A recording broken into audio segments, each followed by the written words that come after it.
Welcome to Dear Nina, a podcast about the ups and downs of friendship.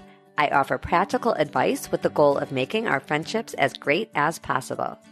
In today's episode, we're discussing the friend who hates to pick up the phone. If you have a friend who will only text, do you accept that fact if you're more of a phone talker? Can a friendship last when the modes of communication are not agreed upon? And don't forget to listen to the end of the show for your better friendship goal of the week. Okay, let's get started. My guest today is my mom, Kathy Sackheim. I've been quoting my mom in my friendship column for 7 years. She's always given me logical and balanced advice, so I know she will help callers too.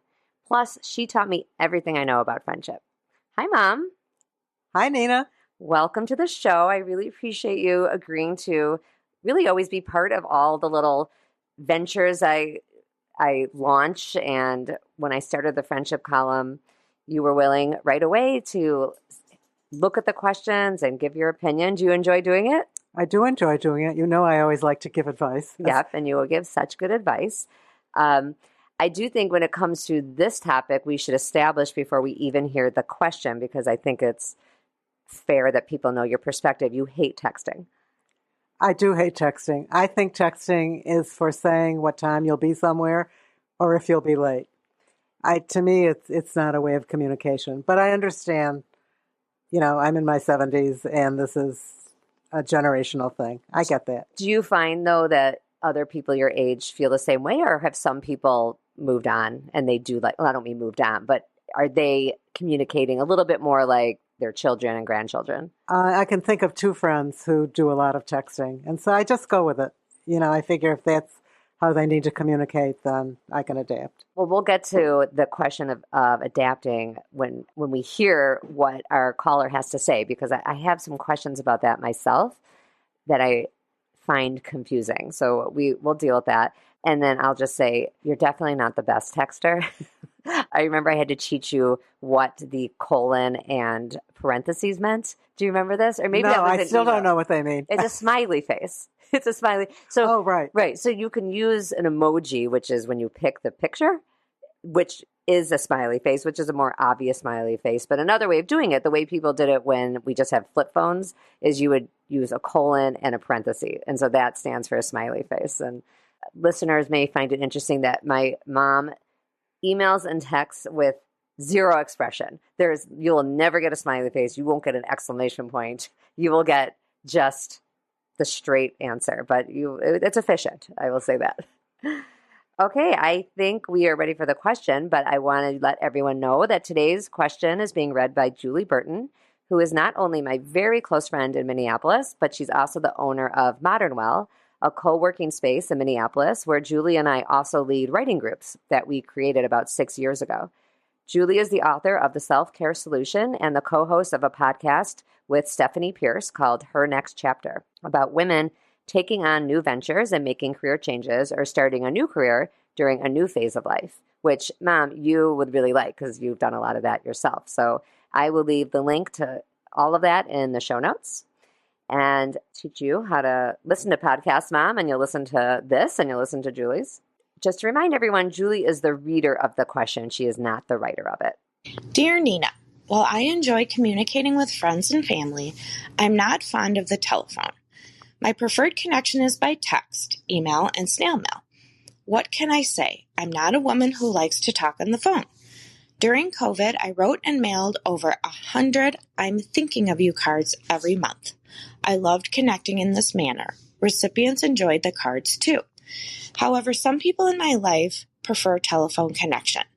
I've been admonished many times for not, quote, picking up the phone. Quote, this is not a relationship if we don't speak in real time. Quote, you will not hear from me until you call me. I usually give in and call these folks, but I feel bullied into doing so. My dilemma, how do I respond to those who prefer phone calls to other methods of communication, which is their prerogative, and bully me for not feeling the same? FYI, I do call most folks once in a while with electronic mail in between. Signed, Live and Let Live. Okay, Mom. So I think this is a really good question for these days. Even before COVID, actually, it would have been a great question, but more so now that we've all gotten so used to talking via text. Well, hold on, let me ask you, did you talk on the phone a lot in the past year and a half, or did you find that you were emailing more? Both. I talk to about 3 close friends at length, and there's one friend I speak to every day. I did more texting than I had done in the past, which was almost none. Yeah. So you could see how somebody who already preferred texting and emailing to talking on the phone would have gotten into the comfort of not having to pick up the phone.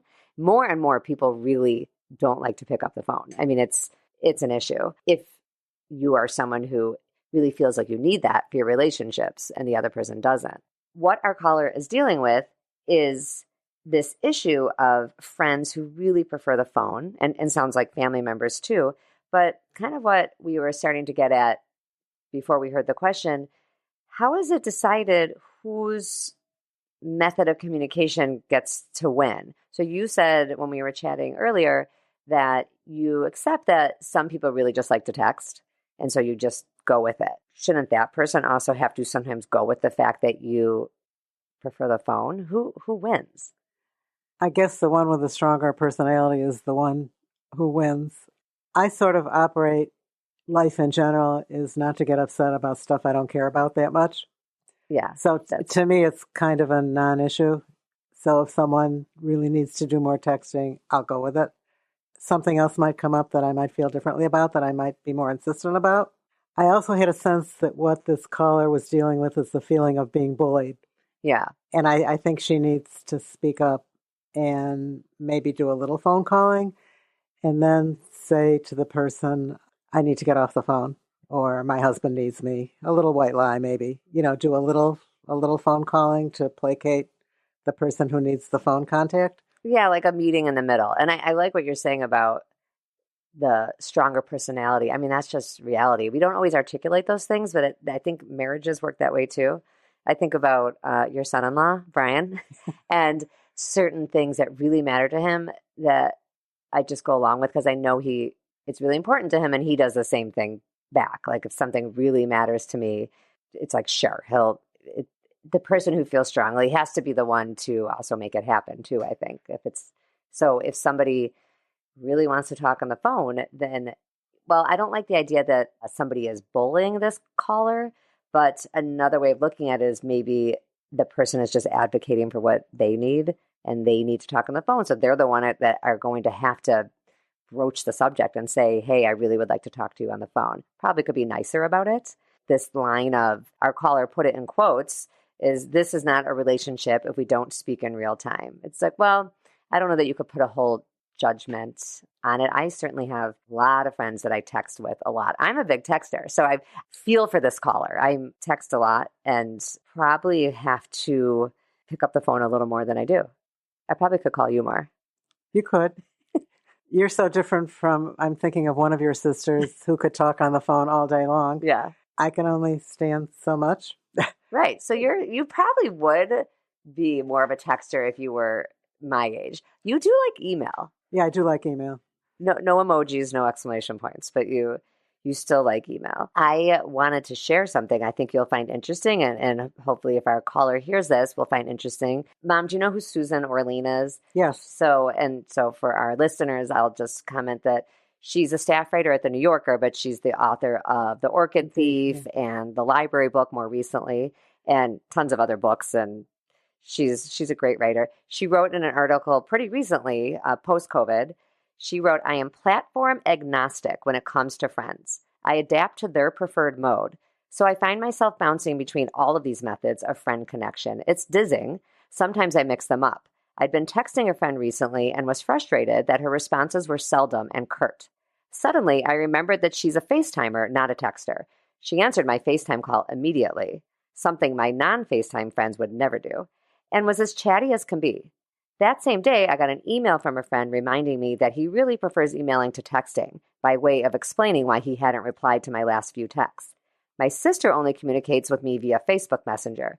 Should I create a spreadsheet noting who uses which platform?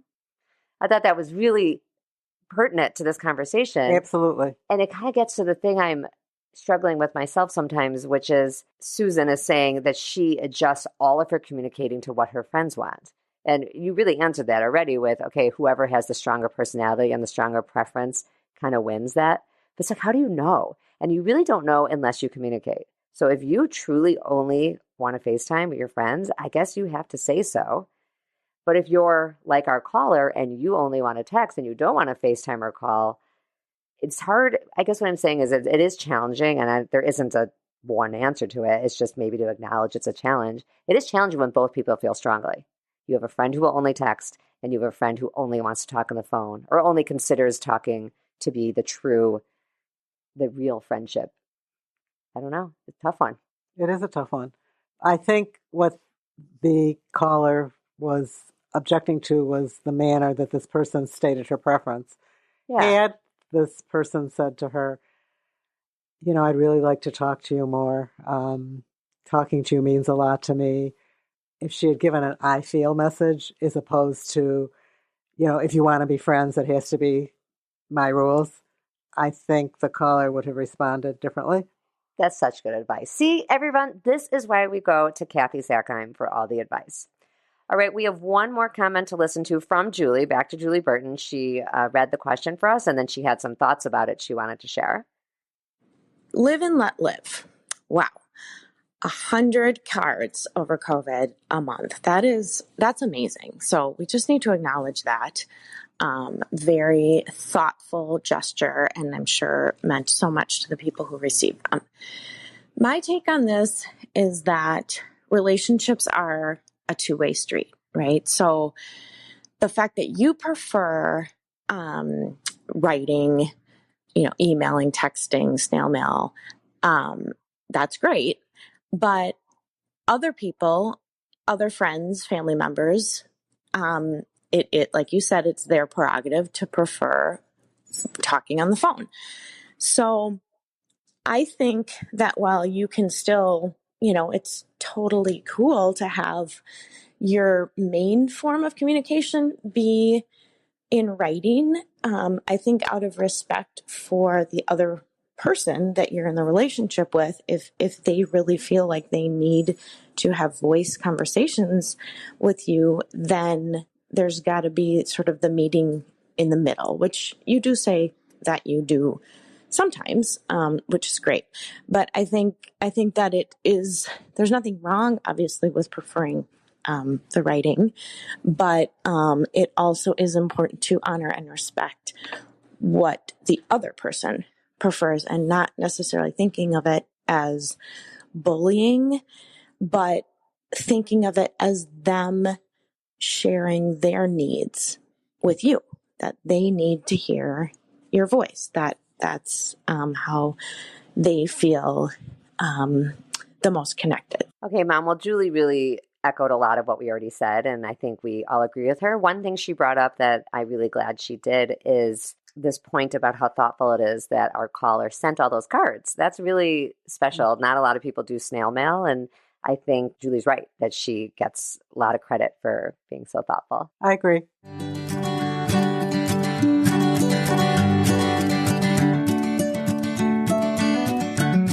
Better friendship goal of the week. Mom, I don't know if you've figured out how to listen to the podcast yet, but this is a segment we do at the end of every episode. I have an assignment for both of us. So it's a goal for me and a goal for you. One thing we can do is let go of one expectation we have of a friend. Because I actually think that is something that this caller was getting at, is without using the word expectation, that is there. Certain friends are expecting a call. The caller is expecting not to have to make a call. And if we could let go of one expectation this week we have of somebody, maybe we would be a little less frustrated with our friends. And the goal of my podcast is always to take as much conflict out of our friendships as possible, because I think friendships are so important and don't have to be as hard as people make them sometimes. So I know for me, I am such a big texter, as I said, and I do sometimes feel a twinge of agitation or anxiety when people don't text back as quickly as I would. And so what I'm going to let go of is that expectation that somebody is going to respond with the same speed that I would. and that it would even mean anything if they don't. It means nothing. They just don't text as much, period. Does that sound good? Sounds good to me. And maybe you could put one smiley face on one text this week. That's what I want you to do. Okay, I never know where to find them. I'm going to teach you how after. Okay. That's all for today. I just want to thank my mom again so much for coming and being on the show, and I hope you'll come back again. Will you come back again? I certainly will. I'll bet the listeners will demand it. You can find all the show notes and a form to ask your own questions on my website, ninabadzin.com. There's a form there that does not require an email address, so it truly is anonymous. You can also leave voicemails. You can join my Facebook group, and those are all places to ask questions too, and that's all linked on my site. If you have time to rate and review the podcast, or even better, tell a friend, I'd be so grateful. Thank you so much for listening, and remember, when our friendships are going well, we are happier all around.